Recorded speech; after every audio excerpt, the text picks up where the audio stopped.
Hey guys, it's Rob at RsIslandCrafts and welcome to my craft room. This is my WiP It Wednesday video where I'm going to show you whatever I've been working on in the craft room this week. And by now you guys realize at the end I'm going to do a little bit of a chitter chatter of what's been going on in the house this week. I finished the second of the brown dishcloths, so now that means that these are done and I have enough yarn left over to go ahead and start. I'll probably get halfway or thereabouts for the next one, we'll see. They tell you that the yarn goes by weight, so it seems like depends on, like, red dyes way more than other dyes, so you get less yardage for the weight instead. So, you know, it depends on what I get. Some balls are bigger than others, some go farther than the rest. It just depends. Your tension and stuff like that's going to affect it too. So there's that one. Now, since I've made two of them, I was able to go ahead and pull out the next color. I decided to go for this creamy tan with the speckles of color in it, and they call this one potpourri ombre. Okay, I can't complain because I don't think I can name yarn either. If I was a yarn dyer, I would be putting it to a vote and you guys would be helping. So this is just a speckled yarn. I'd say it's a cream base, cream towards a tan, and it just has some light colored speckles on it. There, does that add a little more light on the scene? I don't know if it's like I got old lady eyes all of a sudden, or if it's the change of the seasons, or my eyes are just worn out, but it seems to be darker in the house lately. It's probably just the seasons. So now we're just gonna have to deal with some shadows, but we'll be able to see things a little bit better maybe, especially these yarn projects. I went ahead and pulled Robbie's socks out and worked on them for a little bit because I want to get this pair done. So I want to make 2 pairs at least this year. I normally make 3 because I get involved with other things and don't do that much knitting on his socks. But I want to get 2 pairs done this year for Christmas for him. Especially I want to get these done because when I went to buy orange fabric, I went and grabbed this new Mani Petty yarn that they have. And it's these fun rainbow colors. Now the ones I've seen online, people had the bright rainbow. This is more of a subdued dull color. Whoops. I've also been having trouble with my hands. I've had the dropsies lately. But I think he's going to still like this with the rainbow and not to be bright, which I kind of think, like last year he wanted bright rainbow, but I don't know what he wants this year. He's one of those kids that you take him, I tell him, I said, send me links to what you want for Christmas or your birthday and I'll go buy it. There's no surprises with him because you just really never know what he's going to want. So I did get some work done on his socks. Just as a reminder, I've got the other one. I need to do like 80, 90 rows on it for the foot, and I've got 60 right now. So I still have, what, 2/3 of it on the foot, and I still got to do the rest. And then this one. And he likes to have his sock that when you get to the heel and then you fold it back over, that the leg is just as long as the foot. So it's going to be a while. So I need to really get knitting on these and start powering through them. I find that I knit more and faster on these if I go out, so maybe I need to take some time and just head up to the library and sit for a while so that I can get into this fun one, because when you're doing striped socks and you're knitting them, you'll be like, oh look, I'm knitting on the red. Well, that's fun. And then you start to see the next color, the orange, come up, and you're like, well, I just want to knit some more so I can see what the orange looks like. So you tend to knit a little faster and knit a little longer than you would, just so you can see what the next color is going to be. I did work on the shawl some because it's getting to the point where it's actually more enjoyable to work on with more fabric hanging off the needles. For me, I say it every week, it's just easier for me to knit and more enjoyable when I get further on. Plus you really start to see the pattern and what it's going to look like. Let's see if we can find the right side. I'm almost there. I'm almost. There's always more yarn left than I realize that I have to knit a lot longer to get to the end of. Now, I was telling my friend that she's not going to have to block this if she doesn't want to, which means give it a bath, let the yarn fluff up and relax, and then you can stretch it into the shape you want. But as I'm knitting on this, she's going to be fine if she wants to just leave it like this. But then, since I've gotten long enough on it, I was looking at, if you go ahead and take it and you just give it a little bit of a stretch, that pattern just opens up in there more. See how you can see all the little raindrops now? So that's lining up nicely. Everything's looking really good. If I've made any mistakes, I haven't seen them yet, and I'm not going to look for them because raindrops don't always fall in a pattern, right? So I think if she gives it just a little bit of a tug after it comes out of the wash, it's going to go ahead and look nice like that.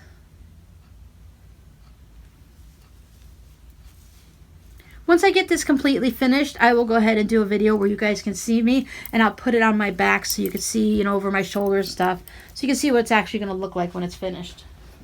At one point, I didn't think I was ever going to get to this part, but I'm into another section now, so it's going a little bit faster. One more knitting project, and then we're going to head into the sewing. I did start a new project. I have one more item. Yes, I have one more item left for my friend, so I have the raindrop shawl. Then I have the cowl that is a news press one. It's black and white that is just knitting round and round and round. And then this hat. And that finishes off the knitting for her for right now. Because you never know. We might come up with another deal later. I do have some sewing to do. But I showed you this hat last week. This is called the Honey Study Hat by Andrea Mowry. And I've gotten past the brim. I did cast it on twice, as I mentioned last week. Got it going. I'm just starting really into the pattern. I don't know. Can you see the cables are just starting right there? You see how the cables are these little, they're kind of go around like this. They have a little circle in the center. I don't even know what kind of cable it's called. I just do what they tell me, and then I let the smart people that design things to label everything. Then here's a little brioche section. That's the honeycomb that looks like this. And it repeats around. So there's going to be a few cables and a little bit of brioche. I think there's 4 cables in all. So it's not too bad. You're always doing something on every row, so it's always interesting. Nice gray yarn.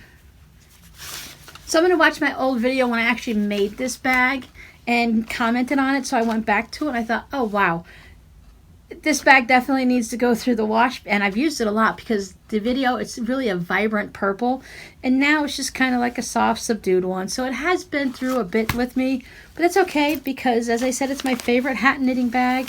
It fits a hat perfectly, and it's just great to take along with me. If you follow me on Instagram, you might have seen that I've been trying to make these little baskets, these little tubs. This is a pattern that I purchased off of Etsy. I'll put a link down below. It's from RsIslandCrafts. Anyways, I'll put a link down below.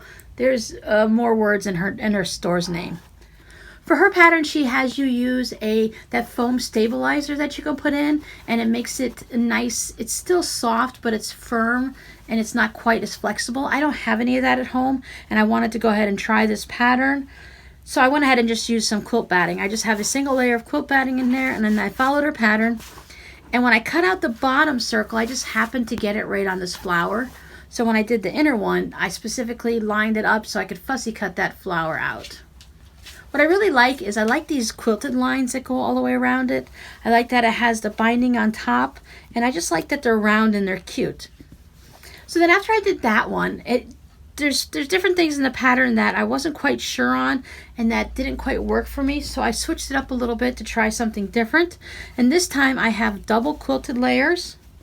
It's interesting, with just one single layer, it feels like it's sturdier than double quilted layers. It feels softer. I wonder if I used different batting for this one than I did for this one, because that's quite possible. But I love these bright cats on here. And since I had cats on the outside, I went ahead and put them on the inside too. So I would still need to tweak a little things here between what she showed us how to do and the way I was playing with it to get something that I truly enjoy and love making, and the way it's going to look nice so that I can go ahead and put some in the shop. I'll probably go ahead and just keep these for myself unless somebody wants them, and I'll store something in them. I'm not sure. I want to make some small ones to put like my little clips in, or to put little pieces like a thread catcher to put some thread in it as you're sewing and stuff like that. I think these would be great in a variety of places. You can even put wrapped candy in them. Use Halloween fabrics and put some candy in it for the trick-or-treaters. If you're like me, you could probably get away with a small one because, you know, nobody comes. But I really like these bright cats, and on the blue, these are definitely my colors. And of course, Scrappy. You know I love Scrappy. So those are the two that I've started now. I'm probably going to go ahead and purchase some of the foam from Joann's to see how that looks. But I'm also going to go ahead and make some of the square ones and see if I prefer those better. With this pattern, it comes with 3 sizes, small, medium, and large, so that they all stack within each other like this. I just happen to jam the 2 mediums together. Also on Instagram, if you guys follow me over on Instagram, you're going to see a lot of what I've been working on throughout the week. And you're also going to see a sneak peek usually, well, probably not even a sneak peek. You're going to see a good picture of whatever tutorial I happen to be working on for Fridays.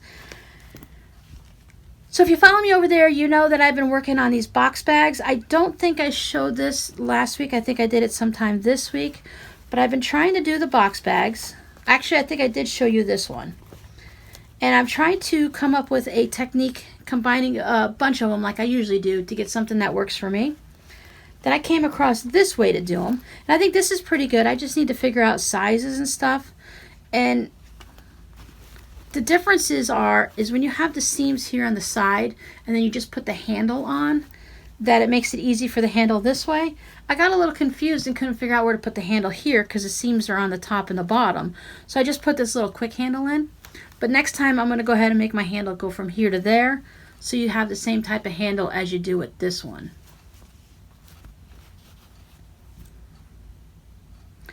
Now this one came out really well. I like the way this one came out. I have all of the seams are enclosed. You don't see any of the seams like in any of my other bags, so that's nice.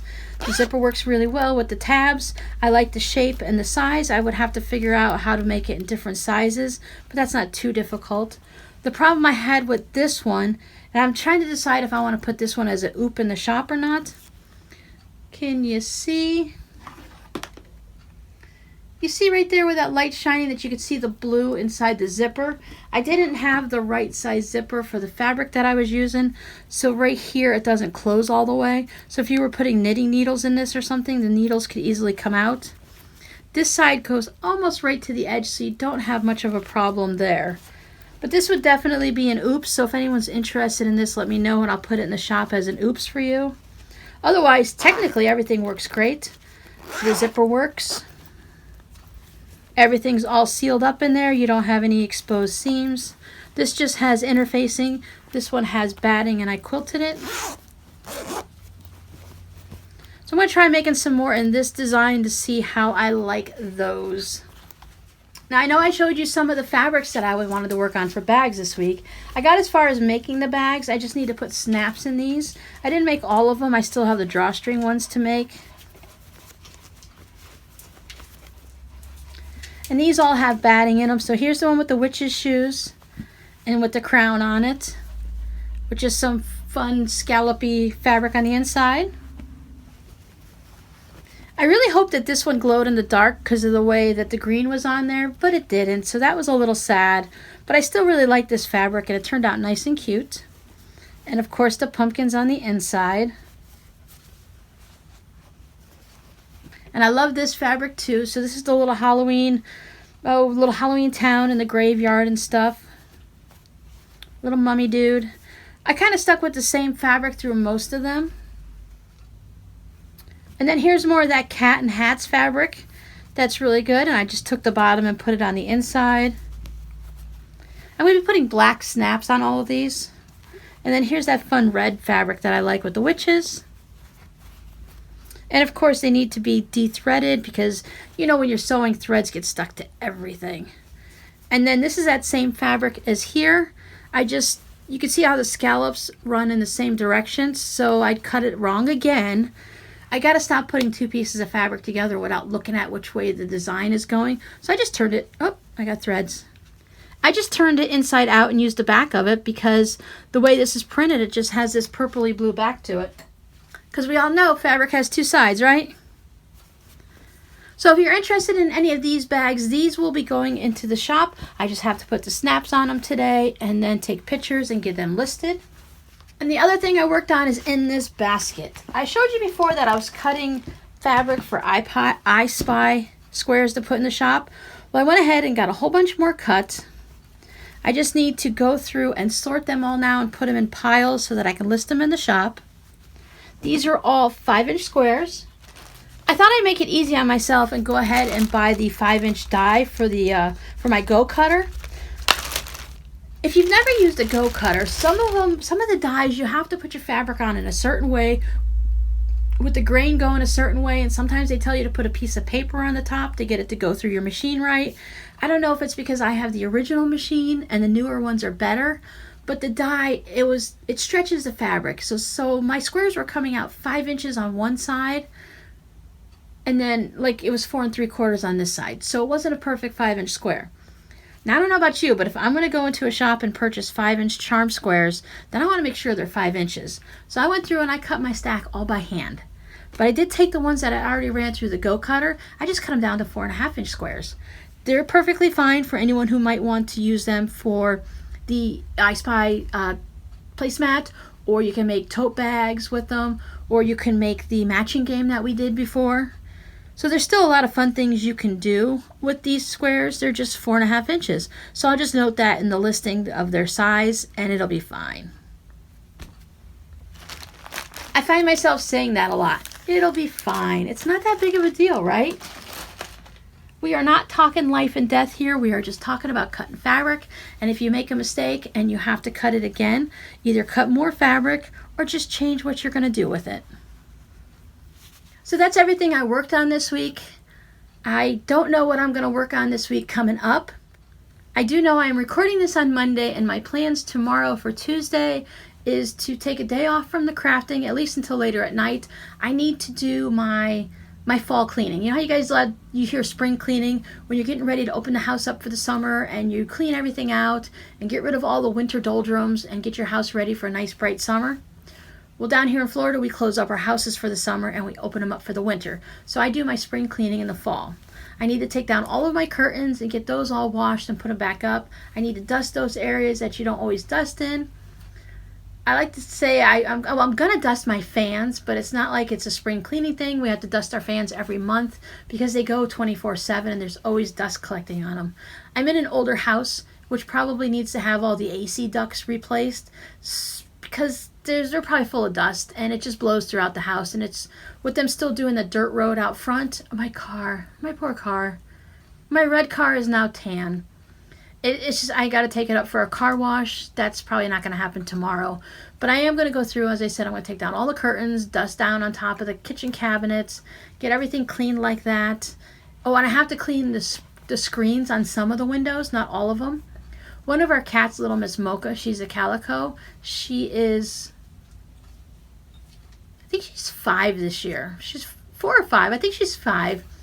And she has seasonal allergies. When we get into, it just started a couple days ago, when we start switching into the fall weather, she starts sneezing a lot. And I think it's just the way everything's falling down. And if I start to open windows without cleaning the screens, she likes to put her nose right up to the screens and sniff them. And that just gets her sneezing. And while it's kind of cute and it makes me laugh when she sneezes, I also feel bad for her because she just doesn't do one sneeze. She's like a human that sneezes 10 times in a row. And her face gets all scrunched up and her poor little nose. So there's nothing else I can do for her except make sure that when I'm ready to open up the house, that I've cleaned the screens that I know she's going to stick her nose up to, which is usually just a sliding glass door. So I can hit that with the hose and some soap and water so it's not too bad. And keep the dust down in the house. I have allergies and I know the dust bothers me, so I'm going to be considerate and make sure I keep the dust down for her too. And then after all that cleaning tomorrow, I'll have earned some fun time in the sewing room. I just don't know what I'm going to do yet. I do know I'm going to make some of those square bins, and I'll probably make some more bags because I'm on a bag kick, and I need to finish up the pumpkin table runner and work on the small pumpkin wall hangings. But that's just that's work stuff. That's for you guys. I consider that work stuff. I'm going to have some fun. Maybe I'll work on some postcards or something like that. Or some fabric cards. I need to start making up some things like that because Christmas is coming and I want to put some in the shop and send out to friends and family. Alright guys, what are you working on? Robbie socks are the only thing I'm working on for Christmas. I don't know what my other 2 children are going to want. I know Miranda, she's going to be kind of simple. She just needs some books and stuff. She's saving some collections of, I think it's the Angel series by James Patterson. We've both read them a few times over. It's the ones that kids were experimented on, and they actually have wings like birds, like giant birds of prey wings that come out of their back. It's a whole series he wrote. I'm pretty sure it's James Patterson. If not, I'll mark it down here and let you know. So she's simple. I just pick her up some books and whatever else she tells me to do. Justin is going to be a little interesting. He says he wants a food dehydrator and that he's going to buy his own before Christmas, but he hasn't bought one yet. So fingers crossed I might get lucky and just get to buy him a food dehydrator, and I'll be all set for Christmas. Because it's just me and the kids. I don't have to worry about anyone else. We don't send out gifts anymore to extended family and siblings and cousins and nephews and all that stuff like that. So we kind of keep it nice and simple. All right, there's your chatter for the week. I will see you guys next week. I hope you get a lot of crafting done. And I hope you're not in some of those areas that's getting the snow already. That's kind of brutal. It's only September and they're already getting snow. That's going to make for a very long winter. So if you are in that area, bundled up, stay safe, and good luck. Bye.